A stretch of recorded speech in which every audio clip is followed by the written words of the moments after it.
बिस्मिल्लाहिर्रहमानिर्रहीम। अशूरा 10 मुहर्रम की सुबह को हज़रत इमाम हुसैन अलैहिस्सलाम ने अपने असहाब के साथ नमाज अदा की। नमाज के बाद आपने अपने मुख्तसर फौज 32 सवार और 40 ब्यादा 150 की सफ़ों को मुनज़्ज़म फरमाया।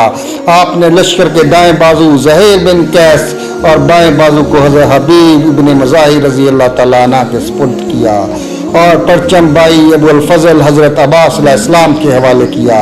बनी हाशिम में से सबसे पहले मैदान में जाने वाला जवान हज़रत अली अकबर अलैहिस्सलाम थे। इनके बाद एक एक करके बनी हाशिम के जवानों ने अपनी अपनी कुर्बानी पेश की। अबू अल फजल अब्बास अलैहिस्सलाम जो लश्कर के अलमदार और कैमों के माफिज थे, मेरे फराज से खैमागाह हुसैनी में पानी लाते हुए दुश्मन के हाथों शहीद हुए। सलाम या हुसैन अलैहिस्सलाम।